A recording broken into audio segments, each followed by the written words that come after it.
Para quem busca uma carteira de renda mensal, sem dúvida nenhuma, a Klabin precisa entrar no radar. Hoje a gente vai conversar um pouquinho sobre o desempenho do terceiro trimestre de 2022, que surpreendeu em todos os quesitos. Diminuiu seu endividamento, melhorou sua rentabilidade, aumentou o seu EBITDA, a sua geração de caixa e ainda não terminou de entregar para uma 2. Imagina quando esse projeto finalizar.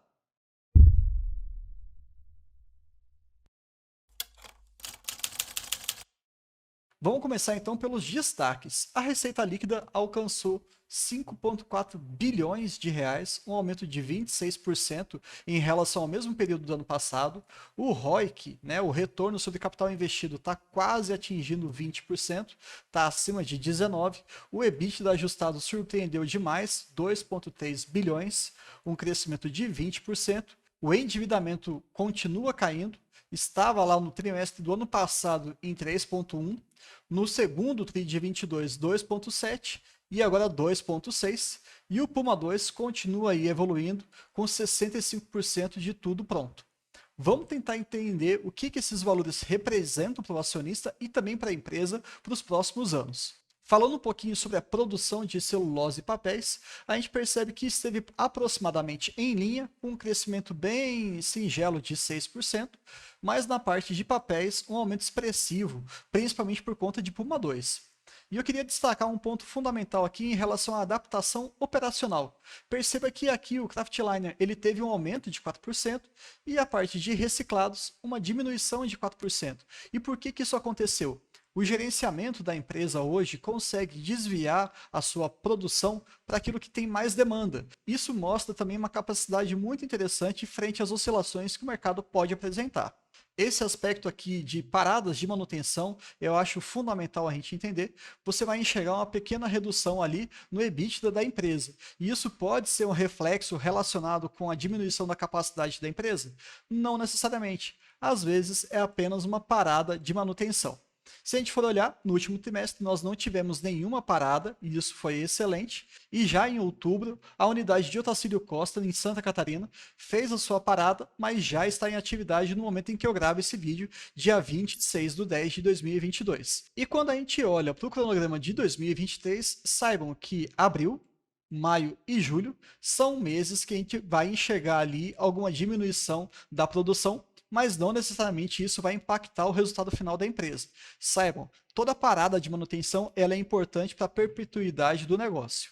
Quando a gente observa sobre a ótica de volume de vendas, tivemos também aí um aumento importante em relação à parte de papéis, chegando ali no acumulado de 2021 em relação a 2022 de 3%, e quando a gente compara o terceiro TRI de 21 com 22, um aumento bem sutil de 4%.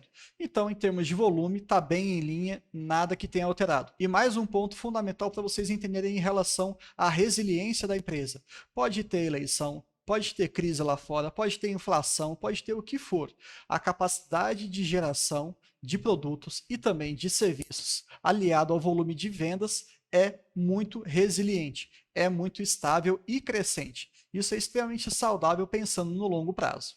Quando a gente olha aqui de uma maneira um pouquinho mais gráfica, percebam que a exposição para o mercado externo e para o mercado interno manteve-se ali em linha, é claro, com uma maior exposição sutil para o mercado interno.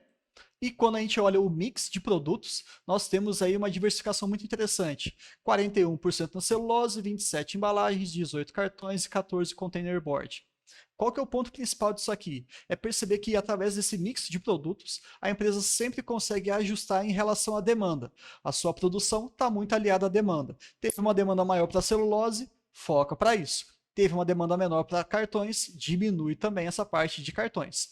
Então, um mix bem equilibrado, ele traz uma robustez muito interessante para o negócio. Quando a gente olha na parte de receita líquida, nós tivemos aqui alguns valores importantes que é legal a gente destacar. A receita líquida teve um crescimento de 26%, comparando o terceiro TRI de 21 com o de 22, principalmente em relação aos papéis, com um aumento de 42%, e de celulose aí em 29%. Isso é explicado também em relação à alta das commodities, tá certo? E quando a gente olha a questão de madeira, temos aí um decaimento de 16%. Num primeiro momento, isso chama atenção, mas a gente tem que saber qual que é a relevância disso no global. Percebam que a madeira corresponde a um valor ali por volta de 50 milhões, mas nós estamos falando de um resultado total, de uma receita total, então é algo que gira em torno de 1 a 2% no máximo no global. Não tem problema que isso oscile bastante. E também aqui, mais uma vez, com uma maneira mais gráfica, percebam que uma exposição maior em termos de receita, né, em milhões vendidos aí da Klabin, está relacionada ao mercado interno e também uma presença importante em relação ao mercado externo. Considerando aí um ano, né, do terceiro TRI de 21 para 22, nós tivemos aí um aumento de mais 26%, extremamente interessante e saudável. Pensando ali na receita de acordo com os seus tipos de produtos, mais uma vez nós temos um mix muito equilibrado dos seus produtos, o que faz com que ela tenha uma posição estratégica muito relevante no mercado e as suas oscilações. Um dos equivalentes, quando a gente quer enxergar como é que está a questão do custo da sua produção, dos seus produtos de uma maneira geral, é observar a composição do custo caixa.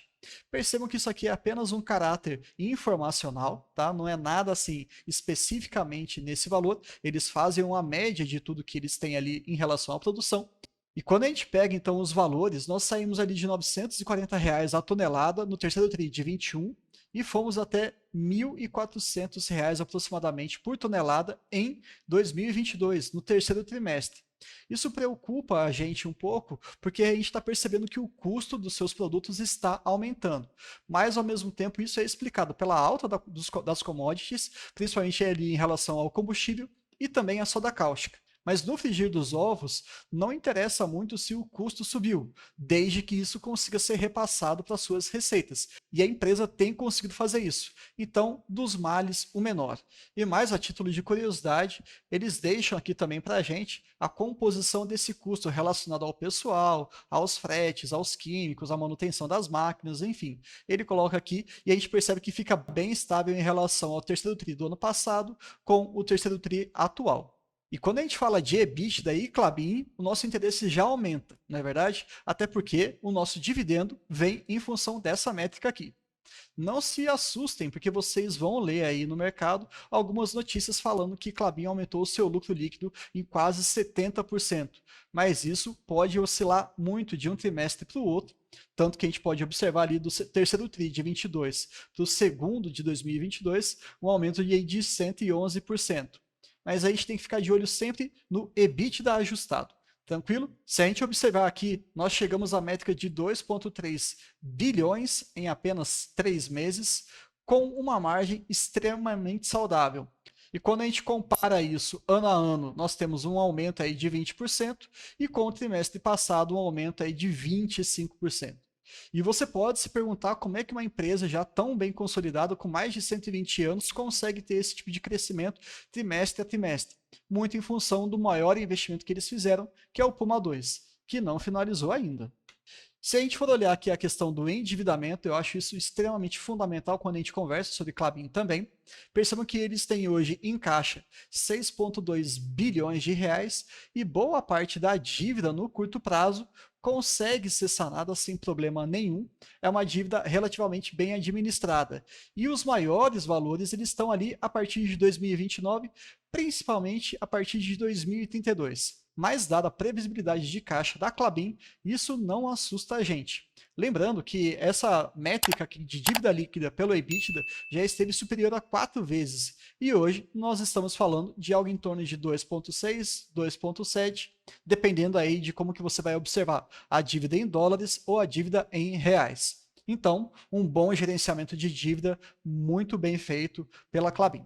Essa parte fica um pouquinho mais complicada, mas eu vou passar de uma maneira bem sucinta para que vocês não percam o principal recado aqui. As despesas financeiras tiveram aí um decréscimo muito importante de 25%, principalmente por conta da deflação do que a gente está vivendo no nosso país. Não vamos entrar aqui no mérito político ou não, se isso é artificial ou não. Enfim, a grande questão é que a Klabin foi beneficiada. E dada a sua política ali de hedge accounting, percebam que ela conseguiu agora retomar o pagamento dos seus dividendos, coisa que não aconteceu em 2020 e 2021. E fundamental deixar isso aqui claro, que o Hedge Account é um dispositivo exclusivamente contábil e não tem nenhum impacto na geração de caixa e no EBITDA ajustado da empresa, que é o grande coração do nosso dividendo. Quando a gente olha a parte de investimentos, a gente enxerga que o Puma 2 ele tem ali uma previsão de gastos de quase 13 bilhões de reais, o maior da sua história, mas isso já está bem consolidado, já foi realizado mais de 10 bilhões. Então estamos na fase final, a parte mais complicada do investimento já passou, então agora a gente tem que colher os frutos cada vez maiores. E percebam também aqui por essa tabela que o volume de investimento ele é muito consistente. 1 bilhão no terceiro trimestre de 2021, 1,5 no trimestre passado e 1,6, quase 1,7 nesse trimestre. Nesse valor aqui, nós temos colocados ali algumas expansões, como o projeto Figueira e também o projeto Puma 2, que é o carro-chefe, né? Corresponde aí boa parte desse tipo de investimento. E também lembrar que a Klabin ela trabalha com ciclos de investimentos. E toda vez que ela passa por esse processo, ela muda de patamar. E a sua rentabilidade também, para o acionista, fica muito mais atrativa. Então, quem tem interesse em comprar Klabin, fique atento com essas oscilações para você fazer uma boa compra. Não adianta nada você pagar caro para uma empresa, sendo que ela não vai te dar um retorno percentual interessante. E eu entendo hoje que nos valores atuais, por volta de R$ 4 ou menos, ainda se configura como um excelente investimento. Sem muitas delongas nesses aspectos aqui, mas percebam que o fluxo de caixa livre continua extremamente saudável e positivo, e o ROIC está atingindo valores aí incríveis de quase 20%. O objetivo aqui de mostrar esses dois indicadores é perceber a saúde da empresa, a saúde financeira da empresa. Quando você tem um fluxo de caixa livre negativo, muito provavelmente a empresa está queimando caixa, coisa que não acontece com a Klabin. E quando você tem um ROIC crescente nessa casa aí de 19, 18, quase 20%, mostra que a empresa tomou decisões muito assertivas em relação aos seus investimentos. Muito tem se falado em relação ao projeto Figueira, já que alguns conselheiros foram contra, falando que o custo não iria compensar aquilo que o projeto iria trazer para a empresa como um todo, mas eu tenho lá minhas dúvidas, tá? Eu acredito que se existe uma coisa que ela faz muito bem feito, é investimento. Ela sabe fazer a alocação de capital como ninguém. E chegando aqui nos finalmente, nós temos também no dia 26/10 de 2022 o anúncio de dividendos na casa de 9 centavos por ação ON/OPN ou 45 centavos na casa das units. É um valor aproximado porque tem uma dedução aí de imposto de renda, dado que boa parte desse valor é composto por juros sobre capital próprio e também uma parcela em relação aos seus dividendos propriamente ditos que não tem qualquer tipo de tributação, pelo menos até o presente momento.